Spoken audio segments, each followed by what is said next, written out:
नमस्कार दोस्तों, स्वागत है आप सभी का MN जीके जीएस पॉइंट में। दोस्तों आज के इस वीडियो में हम लेके आए हैं लुसेंट सामान्य ज्ञान जीके के इम्पोर्टेंट प्रश्न को दोस्तों आज के इस वीडियो में करेंगे। साथ ही इस वीडियो में जीके के उस प्रकार के प्रश्न आपको मिलेंगे जो प्रश्न दोस्तों एग्जाम में कई बार ट्रेंडिंग में रहे हैं। अगर दोस्तों आप लोग किसी भी एग्ज़ाम का तैयारी कर रहे हैं तो इस जीके के वीडियो को पूरा ज़रूर देखिए। और दोस्तों इस वीडियो में जितने भी जीके के प्रश्न हैं इन्हें आप याद कर लीजिए। इस वीडियो में दोस्तों उसी प्रकार के प्रश्न मिलेंगे जो आपके एग्ज़ाम के दृष्टिकोण से महत्वपूर्ण है। तो चलिए दोस्तों आज के इस जीके के वीडियो को हम शुरू करते हैं और देखते हैं आज के इस वीडियो में किस प्रकार के जीके के प्रश्न हैं। आज का दोस्तों फर्स्ट क्वेश्चन है, कहता है किसी वस्तु का आवर्धित और आभासी प्रतिबिंब प्राप्त करने के लिए प्रयोग किया जाता है। कौन दर्पण का प्रयोग किया जाता है? तो अवतल दर्पण का प्रयोग किया जाता है। अगर दोस्तों अवतल दर्पण का आकृति आपसे पूछा जाए तो इस प्रकार याद रखिएगा दोस्तों, इस प्रकार होता है अवतल दर्पण की आकृति, याद रखिएगा। अगर दोस्तों हम हजामती दर्पण का बात करें, अगर आपसे पूछा जाए जो हजामती दर्पण का नाम बताइए तो हजामती दर्पण का नाम भी दोस्तों हो जाएगा अवतल दर्पण। सोलर कुकर में साथी कौन दर्पण प्रयोग किया जाता है? तो अवतल दर्पण का प्रयोग किया जाता है। गाड़ी के हेडलाइट में दोस्तों कौन दर्पण का प्रयोग किया जाता है? तो अवतल दर्पण का। मोटर गाड़ी में साइड मिरर के रूप में दोस्तों कौन दर्पण का प्रयोग किया जाता है? तब दोस्तों बोलिएगा साइड मिरर के रूप में अगर पूछा जाए तब साथी आप बोलिएगा उत्तल दर्पण का प्रयोग किया जाता है। और चेहरा देखने में दोस्तों कौन दर्पण का प्रयोग किया जाता है? तो समतल दर्पण का प्रयोग किया जाता है चेहरा देखने में। इस बात को दोस्तों आप दर्पण से याद रखिएगा। जैसे दोस्तों अवतल दर्पण में फोकस दूरी जिसको बोलते हैं छोटी एफ, वक्रता त्रिज्या याद रखिएगा जिसको आर बोलते हैं, सभी दोस्तों अवतल दर्पण में निगेटिव होता है यानी ऋणात्मक होता है, याद रखिएगा। अगले प्रश्न की ओर बढ़ते हैं। देखिए दोस्तों अगला प्रश्न कहता है वे पदार्थ जो अत्यंत या अति विद्युत प्रतिरोधकता रखते हैं वह कहलाते हैं। उस पदार्थ को क्या नाम दिया जाता है? तो उसको दोस्तों अवरोधक नाम दिया जाता है। विकल्प दोस्तों बी को आप लॉक कर सकते हैं। यहाँ पर दोस्तों विद्युत अपघट्य जो है जिसको इलेक्ट्रोलाइट बोला जाता है, फैराडे का नियम दोस्तों किससे संबंधित है? तो विद्युत अपघट्य से संबंधित है। अगर आपसे पूछा जाए किसका नियम, तो फैराडे का नियम पूछा जाए तो आप बोल सकते हैं विद्युत अपघट्य से संबंधित है। और दोस्तों अगर चालक का उदाहरण पूछा जाए आपसे तो एक सिरा से दूसरे सिरा अगर आवेश प्रभावित होता है तो उसको बोला जाता है चालक। तो चालक का उदाहरण दोस्तों क्या हो जाएगा? लोहा हो जाएगा, आपको चालक का उदाहरण हो जाएगा, याद रखिएगा। मानव भी दोस्तों चालक का उदाहरण है। नेक्स्ट क्वेश्चन कर लेते हैं। क्वेश्चन दोस्तों ये रहा, क्वेश्चन कहता तारे के अक्षय या अनंत ऊर्जा स्रोत का कारण है।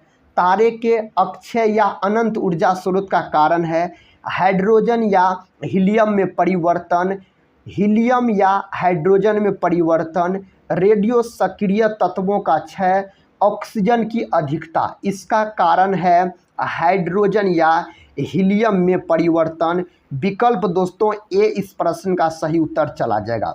अगर साथी आपसे पूछा जाए तारे का टिमटिमाना वायुमंडलीय अपवर्तन के कारण, दोस्तों याद रखिएगा वायुमंडलीय अपवर्तन के कारण तारे टिमटिमाते हैं। इस बात को दोस्तों आप याद रखिएगा, यह प्रश्न एग्जाम में पूछे गए प्रश्न है।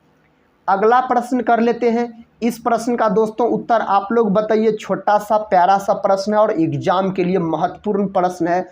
दोस्तों प्रश्न कहता है कांसा मिश्र धातु के मुख्य घटक क्या है? दोस्तों यहाँ से आप तीन बात याद रखिएगा। अगर दोस्तों आपके बारे में पीतल पूछा जाए, जो पीतल किसका किसका मिश्र धातु होता है? तो पीतल होता है दोस्तों कॉपर और जिंक का होता है। किसका होता है? कॉपर और जिंक का होता है। अगर दोस्तों आपसे पूछा जाए जर्मन सिल्वर के बारे में, तो जर्मन सिल्वर किसका किसका मिश्रण होता है?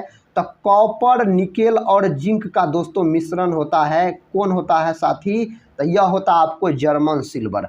अगर दोस्तों पूछा जाए किसके बारे में, कांसा के बारे में, तो कांसा के बारे में अगर साथी आपसे पूछा जाए तो कांसा बोलिएगा कॉपर और टीन का मिश्र धातु होता है। तो देखिए दोस्तों, कॉपर और टीन कौन ऑप्शन में दिया गया है, तो ऑप्शन बी में दिया गया है। तो ऑप्शन बी को आप लॉक कर सकते हैं। कांसा मिश्र धातु होता है आपको तांबा और टीन का।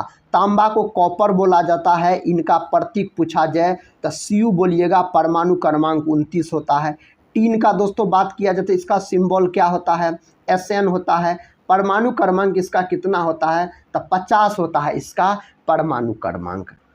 देखिए दोस्तों, नेक्स्ट क्वेश्चन कहता है इलेक्ट्रॉन का विरोधी कण है। दोस्तों, इलेक्ट्रॉन का विरोधी कण कौन होता है, तो पॉजिट्रॉन होता है इलेक्ट्रॉन का विरोधी कण, याद रखिएगा। पॉजिट्रॉन का दोस्तों खोज किसके द्वारा किया गया था, तो पॉजिट्रॉन का खोज किया था किसके द्वारा साथी, एंडरसन नामक वैज्ञानिक के द्वारा पॉजिट्रॉन का खोज किया गया। कितने ईस्वी में किया गया, तो 1932 ईस्वी में किया गया। और दोस्तों न्यूट्रॉन का खोज जेम्स चैडविक नामक वैज्ञानिक के द्वारा किया गया 1932 में, याद रखिएगा। प्रोटॉन का बात किया जाए तो प्रोटॉन का खोज दोस्तों गोल्डस्टीन नामक वैज्ञानिक ने किया और इसका नामकरण रदरफोर्ड ने किया। अगले प्रश्न की ओर बढ़ते हैं। देखिए दोस्तों, अगला प्रश्न ये रहा।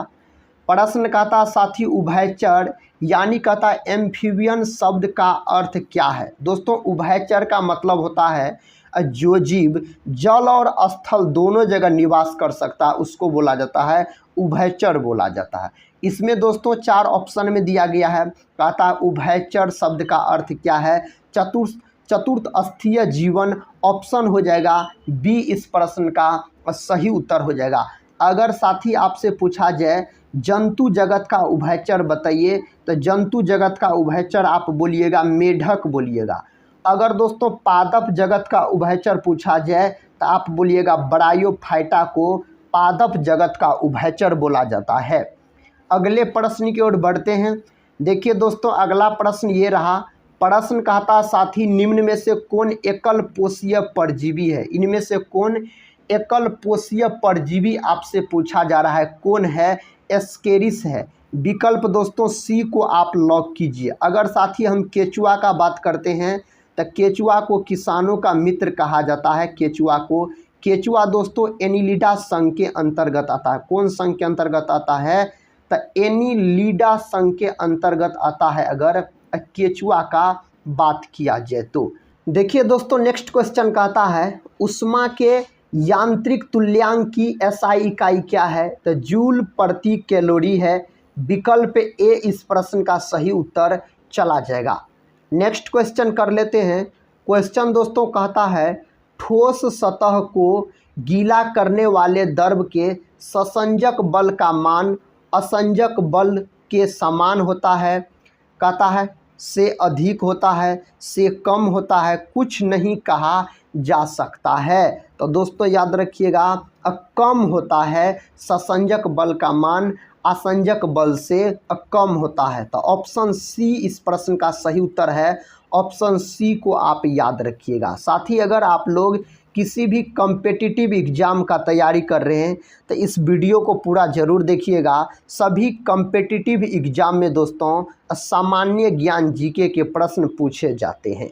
अगला प्रश्न कहता है निम्न में से कौन सा कथन सत्य है। कहता है इनमें से कौन सा कथन सही है। 4 ऑप्शन है दोस्तों। देखिए ऑप्शन पहला कहता है गुरुत्वीय द्रव्यमान जड़त्वीय द्रव्यमान से कम होता है, गुरुत्वीय द्रव्यमान जड़त्वीय द्रव्यमान से अधिक होता है।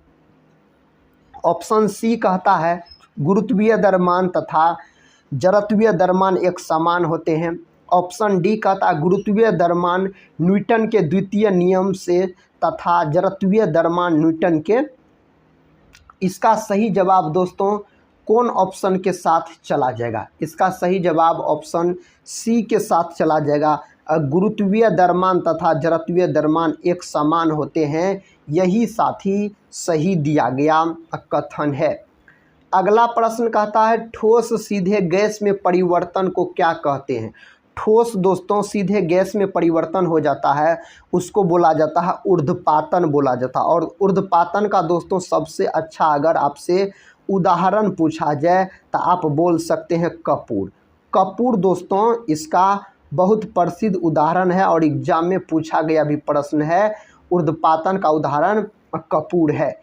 देखिए अगला प्रश्न कहता है वायुमंडल में सर्वाधिक प्रचुर मात्रा में पाई जाने वाली गैस कौन सी है।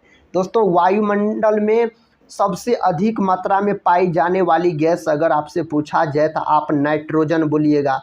कितना प्रतिशत पाया जाता है तो 78% पाया जाता है। कार्बन डाइऑक्साइड का बात किया जाए तो 0.03% पाया जाता है। और दोस्तों ऑक्सीजन गैस कितना पाया जाता है, लगभग में 21% के आसपास पाया जाता है, याद रखिएगा। अगर साथी ब्रह्मांड में बात किया जाए तो ब्रह्मांड में सबसे अधिक मात्रा में हाइड्रोजन हो जाएगा, तब हो जाएगा हाइड्रोजन। अगर बात किया जाए किसका तो ब्रह्मांड का अगर बात किया जाए तब आप हाइड्रोजन बोल सकते हैं। नेक्स्ट क्वेश्चन देखिए, क्वेश्चन कहता है ओजोन मीथेन के साथ अभिक्रिया करके बनाती है। दोस्तों ओजोन गैस जो होता है यह ऑक्सीजन का एक अणु होता है। ओजोन गैस का अणु सूत्र होता है O3, याद रखिएगा।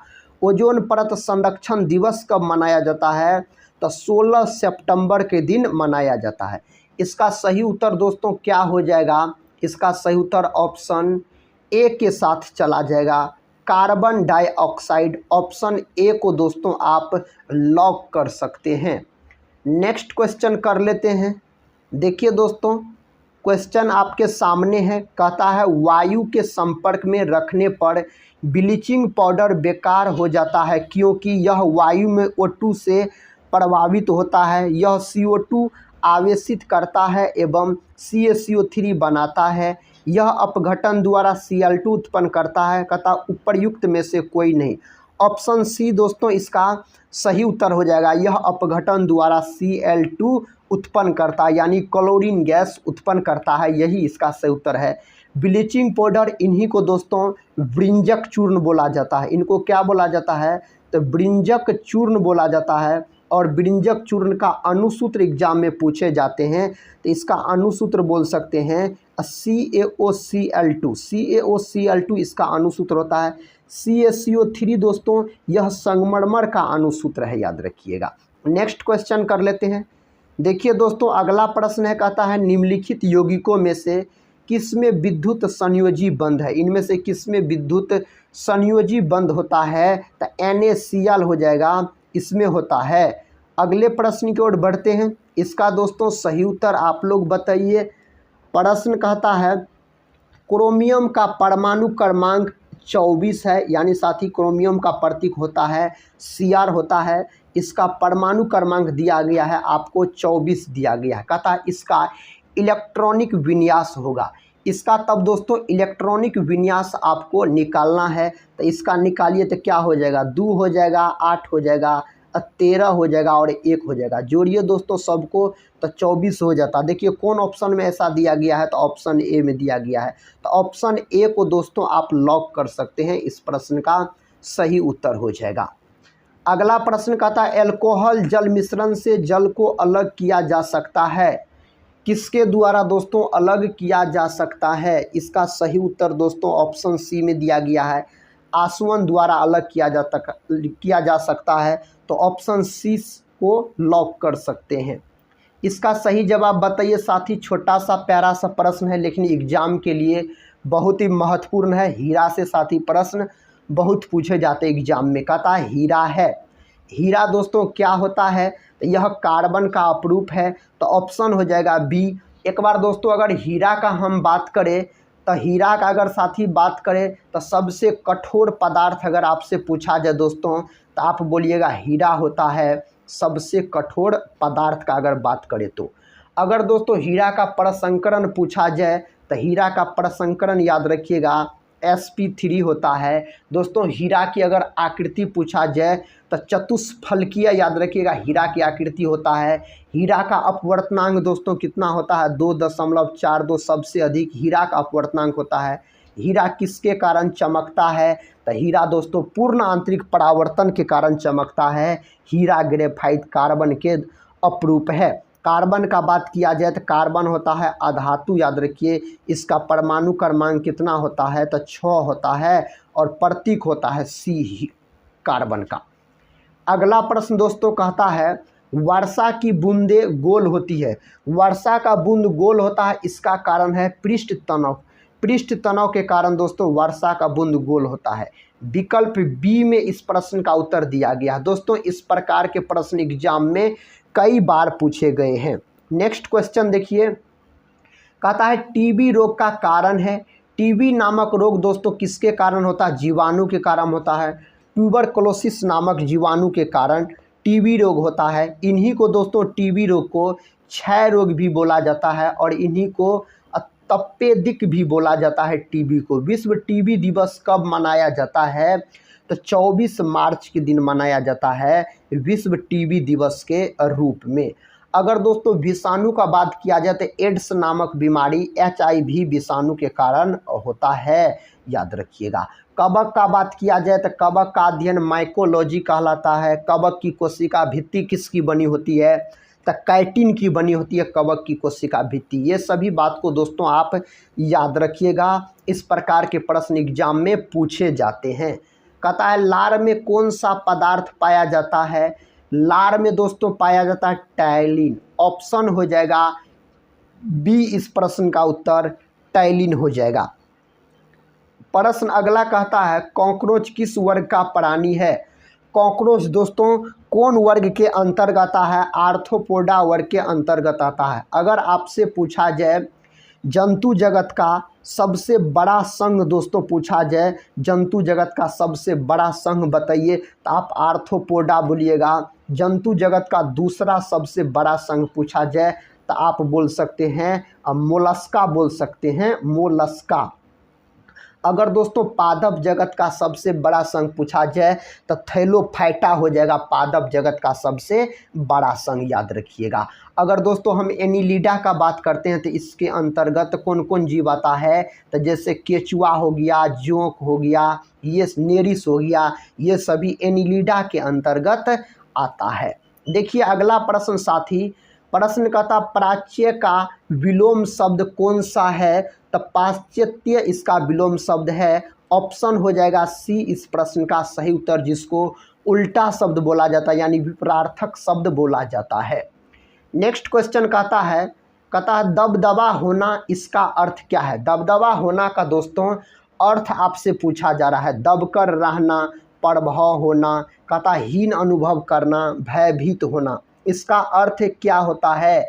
इसका अर्थ हो जाएगा आपको प्रभाव होना। ऑप्शन दोस्तों बी को आप लॉक कीजिए, इसका सही जवाब ऑप्शन बी में दिया गया है। अगला प्रश्न कहता जिसका कोई शत्रु न हो, इस कथन के लिए कौन सा एक शब्द उचित है? तो इसके लिए एक शब्द उचित है अजात शत्रु। ऑप्शन दोस्तों सी इस प्रश्न का सही उत्तर चला जाएगा। देखिए दोस्तों नेक्स्ट क्वेश्चन कहता है तीर हिए मेरे पीर, रघुवीर के इस गद्यांश में कौन सा अलंकार है? दोस्तों कौन सा अलंकार है? असंगति अलंकार है। ऑप्शन बी के साथ इस प्रश्न का सही उत्तर चला जाएगा। अगला प्रश्न कर लेते हैं दोस्तों। प्रश्न कहता है निम्नलिखित वाक्यों में कौन सा कथन शुद्ध है? कहता इनमें से 4 वाक्य दिया गया और शुद्ध कथन को आपको चुनना है। ऑप्शन ए कहता हम तुम्हें बुलाए थे। ऑप्शन बी कहता है मैंने जो सोचा था वही हुआ। ऑप्शन सी कहता है कृपया मुझे छुट्टी प्रदान करें। ऑप्शन डी कहता है मैंने आज ही घर जाना होगा। दोस्तों इनमें से कौन सा वाक्य आपको शुद्ध नज़र आ रहा है? मैंने जो सोचा था वही हुआ। ऑप्शन बी दोस्तों शुद्ध नज़र आ रहा है, तो ऑप्शन बी हो जाएगा इसका उचित उत्तर हो जाएगा। अगला प्रश्न का था 3 प्राथमिक रंग है। प्राथमिक रंग दोस्तों लाल, हरा और नीला रंग को प्राथमिक रंग बोला जाता है। खतरा का संकेत अगर साथी आपसे पूछा जाए खतरा का संकेत कैसा होता है, तो खतरा का संकेत होता है लाल। लाल रंग का तरंग दैर्घ्य सबसे अधिक होता है, विचलन सबसे कम होता है। और दोस्तों बैगनी रंग का तरंग दैर्घ्य सबसे याद रखिए कम होता है, विचलन सबसे अधिक होता है। इस बात को आप याद रख सकते हैं। नेक्स्ट क्वेश्चन कहता है कूलम प्रति सेकंड किस भौतिक राशि को दर्शाता है? यह विद्युत धारा को दर्शाता है। विद्युत धारा का अगर मात्रक पूछा जाए तो आप बोल सकते हैं एम्पियर बोलिएगा विद्युत धारा का मात्रक। और एम्पियर को ए से सूचित किया जाता है। विद्युत धारा दोस्तों कैसा राशि होता है? अदिश राशि होता है अगर विद्युत धारा का बात किया जाए तो। आवेश का मात्रक पूछा जाए तो आप बोल सकते हैं कूलम दोस्तों बोल सकते, इसे सी से सूचित किया जाता है कूलम को। विभव या विभवांतर का मात्रक पूछा जाए तो आप वोल्ट बोलिएगा। वोल्ट का दोस्तों सिंबल क्या होता है? भी होता है। प्रतिरोध का साथ ही पूछा जाए आपको इसका मात्रक तो ओम बोलिएगा, इसका मात्रक होता है। ओम का प्रतीक दोस्तों इस प्रकार होता है। नेक्स्ट क्वेश्चन कर लेते हैं। क्वेश्चन देखिए दोस्तों, कहता है निम्न 4 माध्यमों में से प्रकाश की गति सबसे अधिक होती है। तो प्रकाश की चाल दोस्तों सबसे अधिक कहता इस 4 माध्यम में से कौन में सबसे अधिक होता है? तो वायु में सबसे अधिक होता है प्रकाश की चाल। हवा या निर्वात में याद रखिएगा सबसे अधिक होता है। कितना होता है? तो 3 × 10⁸ मीटर पर सेकेंड होता है। इस बात को दोस्तों आप याद रखिएगा। अगला प्रश्न कर लेते हैं। देखिए दोस्तों, प्रश्न कहता है लाल रक्त कणों की औसत आयु लगभग है। लाल रक्त कण यानी दोस्तों आरबीसी का बात हो रहा है, जिसको बोला जाता है रेड ब्लड कार्पल्स बोला जाता है। अगर आरबीसी का दोस्तों हिंदी नाम पूछा जाए तो लाल रक्त क्या होगा? लाल रक्त कोशिका हो जाएगा या लाल रक्त कण कहिए। इसका जीवन काल 120 दिन का होता है, इसका जीवन काल। इन्हें दोस्तों इरिथ्रोसाइट्स के नाम से जाना जाता है। इसका कब्रिस्तान पूछा जाए, आरबीसी का कब्रिस्तान किसको बोला जाता है? तो पलीहा या तिल्ली को बोलिएगा। लाल रक्त कोशिका का निर्माण कहाँ होता है? लाल अस्थि मज्जा में होता है। 120 दिन ऑप्शन डी में दिया गया है, तो ऑप्शन डी दोस्तों इसका सही उत्तर आप लॉक कर सकते हैं। देखिए दोस्तों, अगला प्रश्न कहता है आसुत जल में नींबू का रस मिलाने पर इसका पीएच मान कहता अपरिवर्तित रहता है। 7 होता है, 7 से कम होता है, 7 से अधिक होता है। तो किस प्रकार का होता है? तो 7 से कम होता है। जो विलयन का पीएच मान 7 से दोस्तों कम होगा तो वह विलयन हो जाएगा आपको अम्लीय हो जाएगा। जो विलयन का पीएच मान 7 से अधिक होगा वह विलयन दोस्तों क्षारकीय हो जाएगा। याद रखिएगा क्षारकीय हो जाएगा, क्षारक विलयन हो जाएगा। जिसका पीएच मान 7 होगा वह विलयन उदासीन होगा। नींबू में दोस्तों याद रखिएगा सैट्रिक अम्ल पाया जाता है। नींबू रस का पीएच मान पूछा जाता लगभग में 2.4 आप बोल सकते हैं नींबू रस का पीएच मान। अगला प्रश्न कहता परमाणु क्रमांक 12 वाले तत्व की संयोजकता। परमाणु क्रमांक 12 कौन तत्व का होता है? तो मैग्नीशियम का होता है दोस्तों। परमाणु क्रमांक 12 होता है। इसका कहता संयोजकता, तो इसका संयोजकता 2 होता है, तो ऑप्शन हो जाएगा बी। और दोस्तों एक किसका संयोजकता? तो सोडियम का। अगर सोडियम का संयोजकता पूछा जाता आप 1 बोलिएगा। तो इस प्रश्न का सही उत्तर ऑप्शन बी के साथ चला जाएगा। अगला प्रश्न कर लेते हैं। प्रश्न कहता खाने के सोडा का रासायनिक सूत्र है। दोस्तों खाने के सोडा का रासायनिक सूत्र क्या होता है? NaHCO3 होता है खाने के सोडा का अगर सूत्र पूछा जाता है। NaOH दोस्तों किसको बोला जाता है? सोडियम हाइड्रोक्साइड यानी कास्टिक सोडा को बोला जाता है, NaOH बोला जाता है। अगले प्रश्न की ओर बढ़ते हैं। दोस्तों प्रश्न कहता है हाइड्रिला पौधे में स्टोमेटा होते हैं। हाइड्रिला पौधे में स्टोमेटा होते हैं। इसका उत्तर दोस्तों क्या हो जाएगा? कहीं नहीं, क्योंकि यह हाइड्रिला में अनुपस्थित होता है। ऑप्शन दोस्तों डी इस प्रश्न का सही उत्तर आप लॉक कर सकते हैं। इसका सही जवाब साथी बताइए। प्रश्न कहता वृक्क में उत्सर्जन इकाई है, तो नेफ्रॉन हो जाएगा। ऑप्शन हो जाएगा डी हो जाएगा, नेफ्रॉन हो जाएगा। अगले प्रश्न की ओर बढ़ते हैं। प्रश्न दोस्तों कहता है द ओरिजिन ऑफ स्पीसीज के लेखक कौन है? तो इसके लेखक है चार्ल्स डार्विन। चार्ल्स डार्विन दोस्तों ऑस्ट्रेलियाई वैज्ञानिक थे, ऑस्ट्रेलिया देश के वैज्ञानिक थे। अगर लेमार्क का बात किया जाए तो लेमार्क दोस्तों फ्रांसीसी वैज्ञानिक हो जाएगा। लेमार्क के पुस्तक का दोस्तों अगर नाम आपसे पूछा जाए तो फिलॉसफी जूरासिक बोलिएगा। इन्हीं की पुस्तक है, किसका? तो लेमार्क जी का दोस्तों यह पुस्तक है। नेक्स्ट क्वेश्चन साथी, क्वेश्चन कहता है यदि 2 प्रतिरोध समांतर जुड़े हुए हैं तब इनका संयुक्त प्रतिरोध अधिक होगा, कम होगा, वोल्टेज पर निर्भर करेगा, इनमें से कोई नहीं। तो दोस्तों यह कम हो जाएगा। कैसा हो जाएगा? कम हो जाएगा। प्रतिरोध को दोस्तों आर से सूचित किया जाता है। मात्रक अगर पूछा जाए तो ओम बोलिएगा। यह दोस्तों ओम का संकेत होता है, याद रखिएगा। अगला प्रश्न देखिए दोस्तों, ये रहा अगला प्रश्न।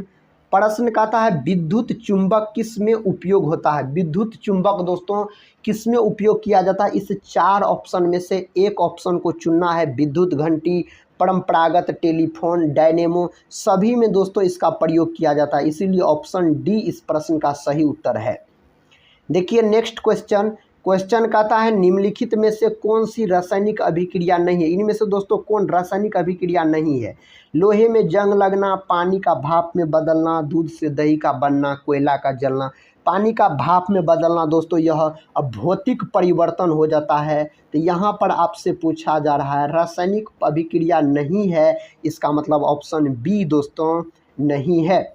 देखिए नेक्स्ट क्वेश्चन साथी। क्वेश्चन कहता है एक अम्लीय कहता है घोल का पीएच मान होता है। अगर अम्लीय विलयन का अगर दोस्तों आपसे पीएच मान पूछा जाए तो 7 से कम होता, ऑप्शन हो जाएगा ए इसका सही उत्तर। 7 से कम हो जाएगा, 7 से अधिक हो जाएगा तो क्षारकीय विलयन हो जाएगा, 7 हो जाएगा तो उदासीन हो जाएगा। कहता एक तत्व के समस्थानिक जिसको आइसोटोप्स बोला जाता है, कहता किसमें भिन्न होते हैं। इसमें दोस्तों कौन चीज़ भिन्न होता है, तो इसमें साथी भिन्न होता है न्यूट्रॉन की संख्या। ऑप्शन हो जाएगा सी इस प्रश्न का सही जवाब। एक तत्व के समस्थानिक किसमें भिन्न होते हैं, तो न्यूट्रॉन की संख्या दोस्तों इसमें भिन्न होता है, तो ऑप्शन सी को दोस्तों आप लॉक कर सकते हैं इस प्रश्न का सही जवाब। अगला प्रश्न देखिए दोस्तों। प्रश्न कहता है निम्नलिखित में से कौन सी बार बार चार्ज हो सकने वाली बैटरी है। इनमें से कौन है दोस्तों, तो उपर्युक्त सभी हो जाएगा। Lead acid battery, nickel cadmium battery, lithium ion battery, सभी हो जाएगा इसमें से सही उत्तर। अगला प्रश्न दोस्तों कहता है बिहार बंगाल से अलग हुआ। दोस्तों बिहार बंगाल से कब अलग हुआ, तो दोस्तों बिहार जो है ना वह बंगाल से अलग हुआ आपको 22 मार्च 1912 को अलग हुआ, इसीलिए दोस्तों बिहार दिवस मनाया जाता 22 मार्च को, तो ऑप्शन हो जाएगा बी 22 मार्च 1912। तो 1912 दोस्तों ऑप्शन में दिया गया। बिहार और झारखंड दोस्तों कब अलग हुआ, बिहार से झारखंड अलग हुआ आपको अब 15 नवंबर 2000 ईस्वी को अलग हुआ बिहार से झारखंड। बिहार और दोस्तों उड़ीसा कब अलग हुआ, तो 1936 में अलग हुआ बिहार उड़ीसा। ये सभी बात को दोस्तों आप याद रखिएगा। अगला प्रश्न कर लेते हैं। प्रश्न कहता है भारतीय राष्ट्रीय कांग्रेस की स्थापना की थी। भारतीय राष्ट्रीय कांग्रेस का स्थापना दोस्तों किया गया आपको 28 दिसंबर 1885 ईस्वी में इसका स्थापना किया गया। कहाँ किया गया, मुंबई में किया गया। मुंबई में दोस्तों कौन जगह किया गया था इसका स्थापना, तो गोकुल तेजपाल संस्कृत विश्वविद्यालय में इसका स्थापना किया गया था। किसने किया, ए.ओ. ह्यूम के द्वारा किया गया। तो ए.ओ. ह्यूम दोस्तों ऑप्शन ए में दिया गया है, तो ऑप्शन ए हो जाएगा। और दोस्तों ए.ओ. ह्यूम को यह राष्ट्रीय कांग्रेस के दोस्तों प्रथम महासचिव थे, बने थे दोस्तों कौन, ए.ओ. ह्यूम। शिमला संत भी कहा जाता है, क्या बोला जाता है इन्हें, तो शिमला संत भी बोला जाता है, ए.ओ. ह्यूम को याद रखिएगा। और दोस्तों और कांग्रेस का प्रथम अध्यक्ष कौन बने, तो W.C. बनर्जी बने थे प्रथम अध्यक्ष। अगले प्रश्न की ओर बढ़ते हैं। देखिए दोस्तों प्रश्न कहता है बंगाल विभाजन से जुड़े भारत के वायसराय का नाम बताइए। बंगाल विभाजन कब हुआ था, तो 1905 ईस्वी में दोस्तों बंगाल विभाजन हुआ था। किसके समय में हुआ था, तो साथी लॉर्ड कर्जन के समय में हुआ था बंगाल विभाजन। और दोस्तों रद्द कब हुआ, तो 1911 में रद्द हुआ। किसके समय में दोस्तों रद्द हुआ, लॉर्ड हार्डिंग द्वितीय के समय में रद्द हुआ। इसका सही जवाब ऑप्शन बी हो जाएगा, लॉर्ड दोस्तों कर्जन हो जाएगा इस प्रश्न का सही उत्तर। अगला प्रश्न कर लेते हैं दोस्तों। ये रहा अगला प्रश्न, कहता वंदे मातरम गीत लिखा है। वंदे मातरम गीत का दोस्तों क्या नाम है, वंदे मातरम गीत कहता है किसने लिखा है, इसका क्या नाम है, तो बंकिम चंद्र चटर्जी ने लिखा है वंदे मातरम को। और दोस्तों रविन्द्रनाथ टैगोर ने लिखा है भारत के राष्ट्रीय गान को, किसको दोस्तों, तो जन गण मन को, जन गण मन को लिखा है दोस्तों कौन, रविन्द्रनाथ टैगोर ने लिखा है। अगला प्रश्न ये रहा, इसका उत्तर दोस्तों कौन ऑप्शन में दिया गया है? कहता पूर्ण स्वराज का प्रस्ताव लाहौर कांग्रेस में पारित किया गया, तो 1929 में पारित किया गया। इसका अध्यक्षता किसने किया था दोस्तों? तो इसका अध्यक्षता किया था पंडित जवाहरलाल नेहरू। पंडित जवाहरलाल नेहरू ने दोस्तों इसका अध्यक्षता किया था। 1929 में यह अधिवेशन हुआ था। कहता हिंदुस्तान सोशलिस्ट रिपब्लिकन आर्मी के संस्थापक नेताओं में एक थे। इसका सही उत्तर कौन ऑप्शन में दिया गया है दोस्तों? इसका सही उत्तर ऑप्शन बी में दिया गया है, भगत सिंह हो जाएगा इसका सही जवाब। ऑप्शन बी को दोस्तों आप लॉक कर सकते हैं। अगले प्रश्न की ओर बढ़ते हैं। देखिए दोस्तों, अगला प्रश्न और इस सामान्य ज्ञान का दोस्तों अंतिम प्रश्न है इस वीडियो का। कहता निम्नलिखित में से किस धातु को चाकू से भी काटा जा सकता है? लिथियम, सोडियम, पोटेशियम, तीनों को दोस्तों काटा जा सकता है, तो ऑप्शन डी हो जाएगा। और ये तीनों धातु मुलायम धातु भी होती है। अगर मुलायम धातु पूछा जाए तो लिथियम, सोडियम, पोटासियम बोलिएगा, जिसमें दोस्तों सोडियम को केरोसिन तेल में डुबा कर रखा जाता, पोटेशियम को भी। दोस्तों आज के इस वीडियो में हम सामान्य ज्ञान के टॉप 50 प्रश्न को डिस्कस किए जो सभी एग्जाम में पूछे गए प्रश्न थे। तो साथ ही आज का यह वीडियो कैसा लगा सामान्य ज्ञान का, आप लोग कमेंट बॉक्स में ज़रूर बताइएगा। तो मिलते हैं दोस्तों नेक्स्ट वीडियो में, तब तक के लिए जय हिंद, जय भारत।